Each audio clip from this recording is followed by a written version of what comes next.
Dari nubuah tersebut, kita memperoleh petunjuk tentang makna Zulkarnain.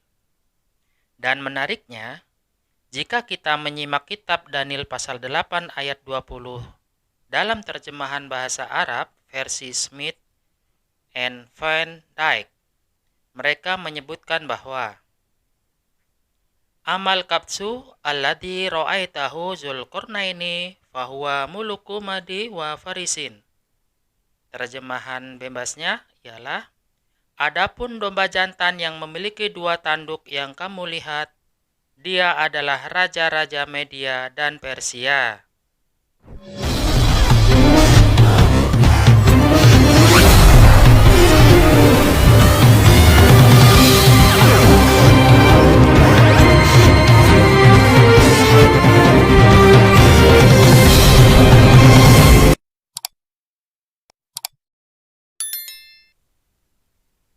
Bismillahirrahmanirrahim.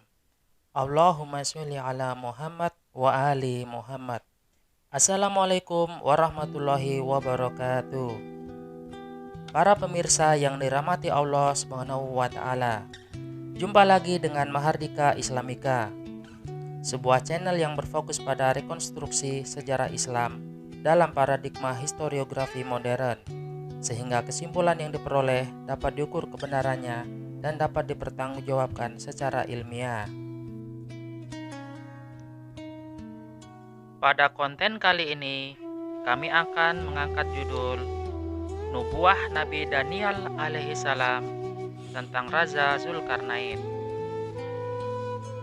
Alkisah nyata, penggenapan dari nubuah Nabi Daniel alaihissalam tentang Raja Zulkarnain. Dan beginilah kisah ini bermula. Pada zaman dahulu kala, tepatnya pada zaman klasik atau zaman kuno periode awal, ada Raja Angkara Murka. Ia terkenal sangat durhaka. Raja Belshazzar namanya. Dia mulai naik tahta pada tahun 553 sebelum Masehi. Raja muda itu menggantikan kedudukan ayah kandungnya. Raja yang ceroboh itu berkuasa di Kekaisaran Babilonia Baru atau disebut juga New Babylonia. Dia berkuasa atas orang-orang Kastim. Kerajaan itu berada di negeri Mesopotamia, artinya negeri yang terletak di antara dua sungai, yakni Sungai Eufrat dan Sungai Tigris. Oleh karenanya, wilayah itu terkenal sangat subur. Dan ibu kota kerajaannya terletak di kota Babel. Saat ini merupakan wilayah modern dari kota Al-Hilah, Kegubernuran Babel, Irak, sekitar 85 km selatan kota Baghdad. Ayah kandungnya ialah Raja Nabonidus.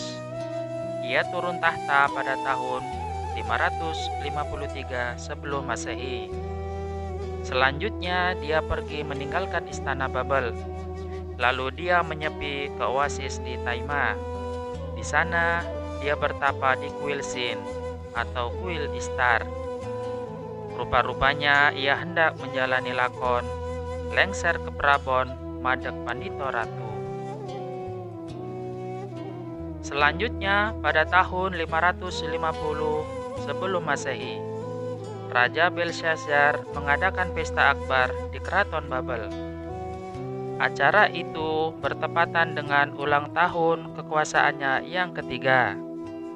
Perjamuan besar itu dihadiri oleh seluruh keluarga istana dan para pembesarnya. Tamu undangan 1.000 orang jumlahnya, dan di hadapan 1.000 orang itu ia minum-minum anggur. Dalam kemabukan anggur, Raja Belshazzar menitahkan para abdi dalam istana supaya membawa perkakas dari emas dan perak yang telah dirampas dari dalam bait suci di Yerusalem. Sebagaimana tercatat dalam kitab sejarah kuno, bahwa perampasan itu terjadi pada tahun 586 sebelum Masehi. Itu dilakukan atas titah leluhurnya Raja Nebukadnezar kedua yang berkuasa pada tahun 605 sampai dengan 562 sebelum Masehi. Tak lama kemudian, para abdi dalam istana membawa perkakas dari emas dan perak yang diambil dari dalam bait Allah di Yerusalem. Lalu raja dan para pembesarnya, para istri, dan para gundik mereka minum dari perkakas itu. Mereka minum anggur seraya memuji-muji para dewa dan berhala sesembahan mereka. Pada masa itu ada 3 berhala utama, yakni berhala Istar, Sin, dan Samas. Ketiga berhala itu umumnya terbuat dari emas, sedangkan berhala lainnya terbuat dari perak, tembaga, besi, kayu, dan batu. Pada waktu itu juga, tampaklah jari-jari tangan manusia menulis pada kapur dinding istana raja. Di depan kaki Dian, Raja Belshazzar melihat punggung tangan yang sedang menulis itu. Lalu raut wajah raja menjadi pucat, pikirannya kalut, dan hatinya sangat gelisah. Dan tiba-tiba badannya gemetar, sendi-sendi pangkal pahanya menjadi lemas, dan lututnya berantukan. Maka inilah tulisan yang tertulis di dinding keraton itu.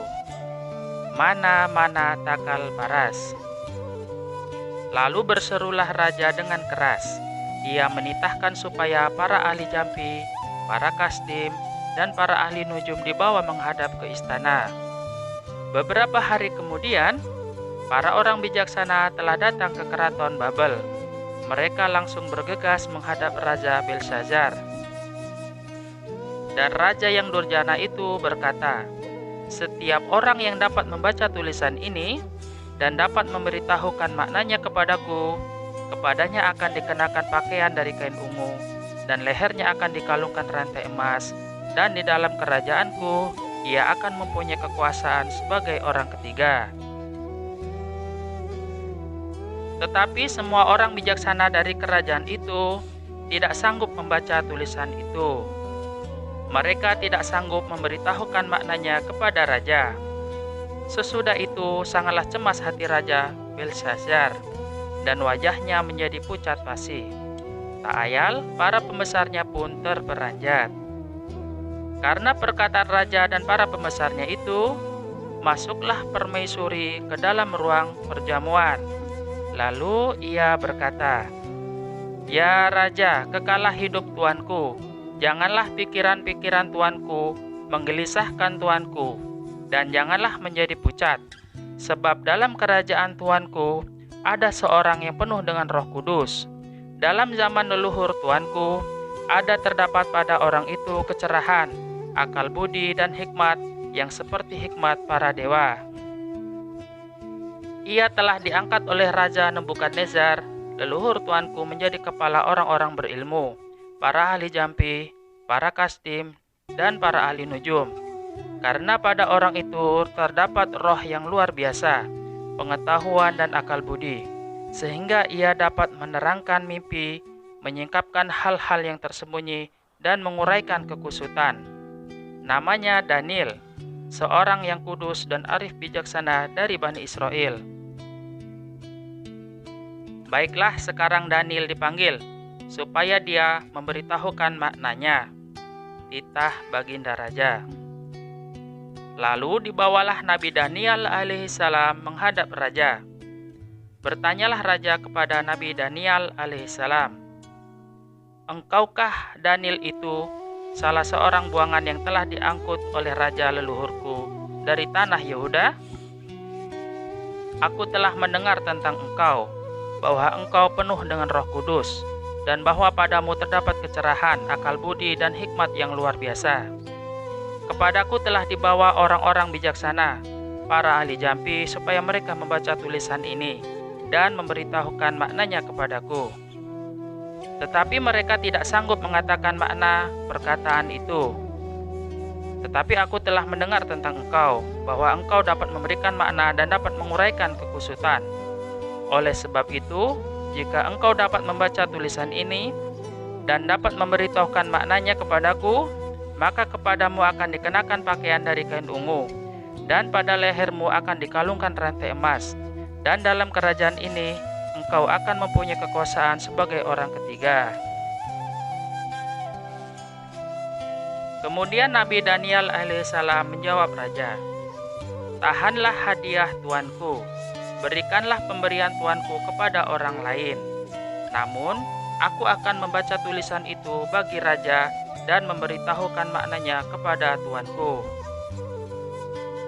"Ya tuanku raja, Allah yang Maha Tinggi telah memberikan kekuasaan sebagai raja, kebesaran, kemuliaan, dan keluhuran kepada Nebukadnezar, leluhur tuanku. Dan oleh karena kebesaran yang telah diberikan Allah kepadanya itu, maka takut dan gentarlah terhadap dia orang-orang dari segala bangsa, suku bangsa, dan bahasa. Dibunuhnya siapa yang dikehendakinya, dan dibiarkannya hidup siapa yang dikehendakinya. Ditinggikannya siapa yang dikehendakinya, dan direndahkannya siapa yang dikehendakinya. Tetapi ia menjadi tinggi hati dan keras kepala, sehingga berlaku terlalu angkuh. Oleh karena itu, ia dijatuhkan dari tahta kerajaannya, dan kemuliaannya diambil daripadanya. Lalu ia dihalau dari antara manusia, dan hatinya pun menjadi sama seperti hati binatang. Dan tempat tinggalnya berada di antara keledai hutan. Kepadanya diberikan makanan rumput, seperti kepada lembu. Dan tubuhnya basah oleh embun dari langit. Sampai akhirnya ia mengakui bahwa Allah yang Maha Tinggi berkuasa atas kerajaan manusia dan mengangkat siapa yang dikehendakinya untuk kedudukan itu. Tetapi tuanku Raja Belshazzar tidak merendahkan diri. Walaupun tuanku mengetahui semuanya ini, tuanku justru meninggikan diri terhadap Allah yang berkuasa di surga. Bahkan perkakas dari bait sucinya dibawa orang kepada tuanku. Lalu tuanku serta para pembesar tuanku, para istri dan para gundik tuanku telah minum anggur dari perkakas itu. Tuanku telah memuji-muji para dewa yang terbuat dari perak dan emas, dari tembaga, besi, kayu, dan batu. Padahal berhala-berhala itu tidak dapat melihat atau mendengar atau mengetahui segala sesuatu. Dan tuanku tidak memuliakan Allah yang menggenggam napas tuanku dan menentukan segala jalan tuanku. Oleh sebab itu, Allah yang Maha Perkasa menyuruh punggung tangan itu, dan dituliskanlah tulisan ini. Maka inilah tulisan yang tertulis di dinding istana itu. Mana takal paras. Mana takal paras. Dan inilah mana tulisan itu. Mana artinya, masa pemerintahan tuanku dihitung oleh Allah dan telah diakhiri. Takal artinya, tuanku ditimbang dengan neraca dan didapati terlalu ringan. Paras atau uparsin artinya, kerajaan tuanku dipecah dan diberikan kepada raja-raja Media dan Persia. Lalu atas titah Raja Belshazzar dikenakanlah kepada Nabi Daniel alaihissalam pakaian dari kain ungu, dan pada lehernya dikalungkan rantai emas. Kemudian dimaklumkanlah tentang dia bahwa di dalam kerajaan Babel ia akan mempunyai kekuasaan sebagai orang ketiga. Namun akhirnya pada malam itu juga terbunuhlah Raja Belshazzar, raja orang Kasdim itu. Kisah nyata di atas sebenarnya termuat dalam kitab Daniel pasal 8 ayat 1 hingga 8. Nabi Daniel alaihissalam memberikan penjelasan tentang makna paras, jamaknya ufarsin. Selain itu, dia juga menyebutkan sejumlah karakteristik penting tentang sosok Raja Zulkarnain, yang pada mulanya mereka adalah raja-raja dari unifikasi kerajaan Media dan Persia. Berikut ini kutipan ayat-ayatnya. Daniel pasal 8 ayat 1. Pada tahun ketiga pemerintahan Raja Belshazzar, aku mendapat penglihatan kedua. Daniel pasal 8 ayat 2. Dalam penglihatan itu, aku dapati diriku berada di provinsi Elam, di istana Susan atau Susa, ibu kota Persia. Aku berdiri di dekat sungai Ulai. Daniel pasal 8 ayat 3. Dan di pinggir sungai itu tampak seekor domba jantan yang mempunyai 2 buah tanduk panjang. Tanduk yang satu lebih panjang dan lebih baru daripada yang lain. Daniel pasal 8 ayat 4. Aku melihat domba jantan itu menanduk ke barat, ke utara, dan ke selatan. Dan tidak ada seekor binatang pun yang tahan menghadapinya. Dan tidak ada yang dapat luput dari kuasanya. Ia berbuat sesuai dengan kehendaknya, sehingga berhasil membesarkan kerajaannya. Daniel pasal 8 ayat 5. Tetapi sementara aku memperhatikannya, tampak seekor kambing jantan datang dari sebelah barat, yang melintasi seluruh bumi tanpa menginjak tanah. Dan kambing jantan itu mempunyai 1 tanduk yang aneh di antara kedua matanya. Daniel pasal 8 ayat 6. Kambing jantan itu mendekati domba jantan bertanduk 2 yang kulihat di pinggir sungai itu. Lalu ia menyerbu ke arahnya dengan ganas. Daniel pasal 8 ayat 7. Aku memperhatikan ia menyerang domba jantan itu. Ia begitu ganas sehingga menubruk domba jantan itu dan mematahkan kedua tanduknya. Domba jantan itu tidak berdaya untuk melawan. Ia terlempar ke tanah dan diinjak-injak, dan tak ada seorang pun yang dapat menolongnya. Daniel pasal 8 ayat 8. Kambing jantan itu semakin besar, tetapi ketika ia sampai pada puncak kekuasaannya, patahlah tanduknya yang besar itu. Lalu di tempat itu tumbuh 4 buah tanduk yang menyolok, masing-masing menunjuk ke arah 4 penjuru mata angin. Dari nubuah tersebut, kita memperoleh petunjuk tentang makna Zulkarnain. Dan menariknya, jika kita menyimak kitab Daniel pasal 8 ayat 20 dalam terjemahan bahasa Arab versi Smith and Van Dyke, mereka menyebutkan bahwa Amal kapsu allati ra'aitahu Zulkarnaini wa huwa muluku Madi wa Farisin. Terjemahan bebasnya ialah, adapun domba jantan yang memiliki 2 tanduk yang kamu lihat, dia adalah raja-raja Media dan Persia.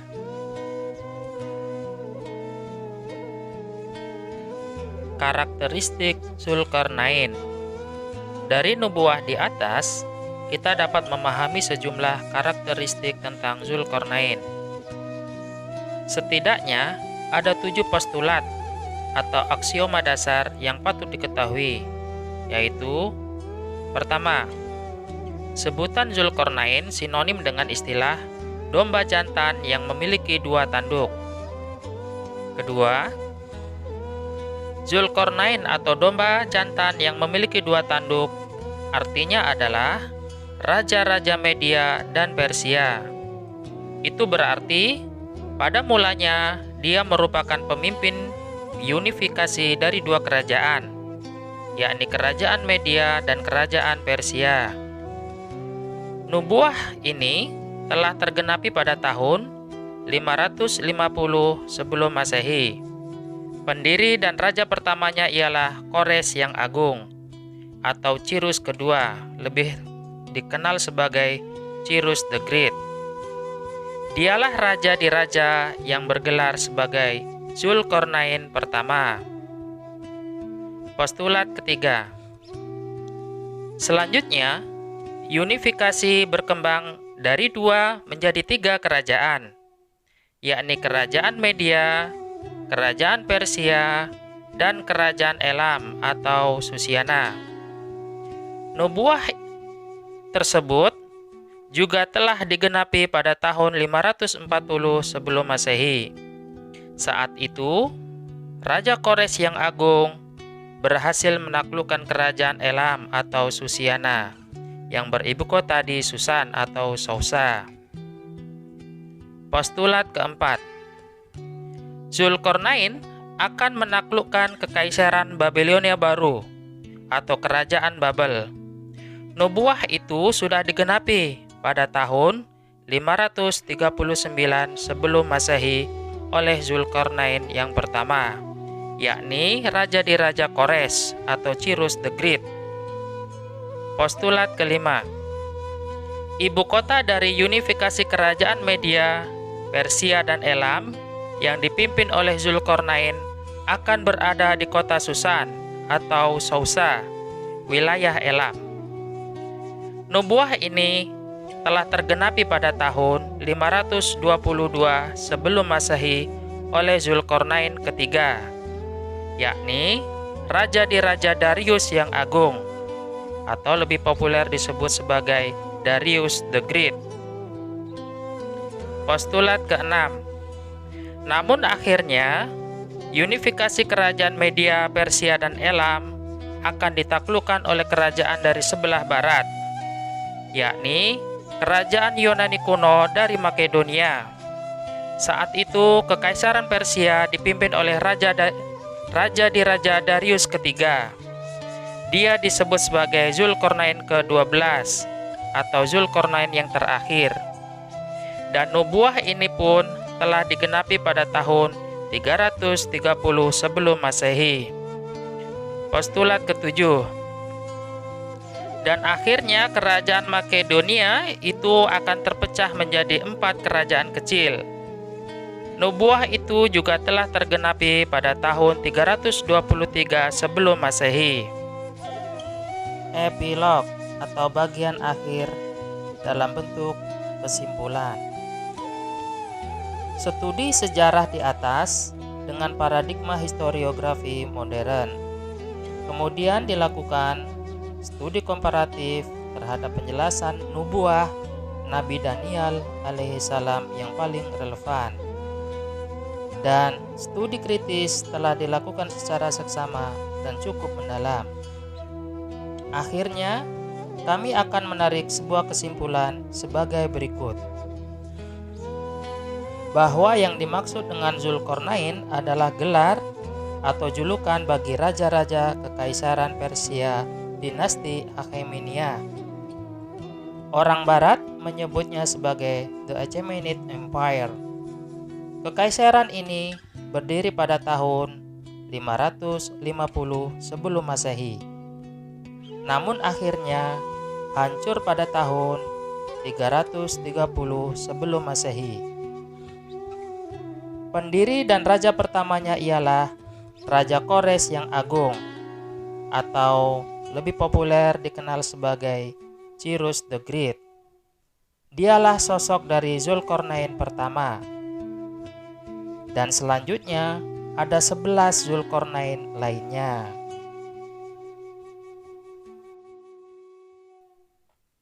Demikianlah kesimpulannya. Sekian dan terima kasih. Segala yang benar datangnya dari Allah Subhanahu wa Ta'ala. Mohon maaf atas segala kelemahan dan kekurangannya.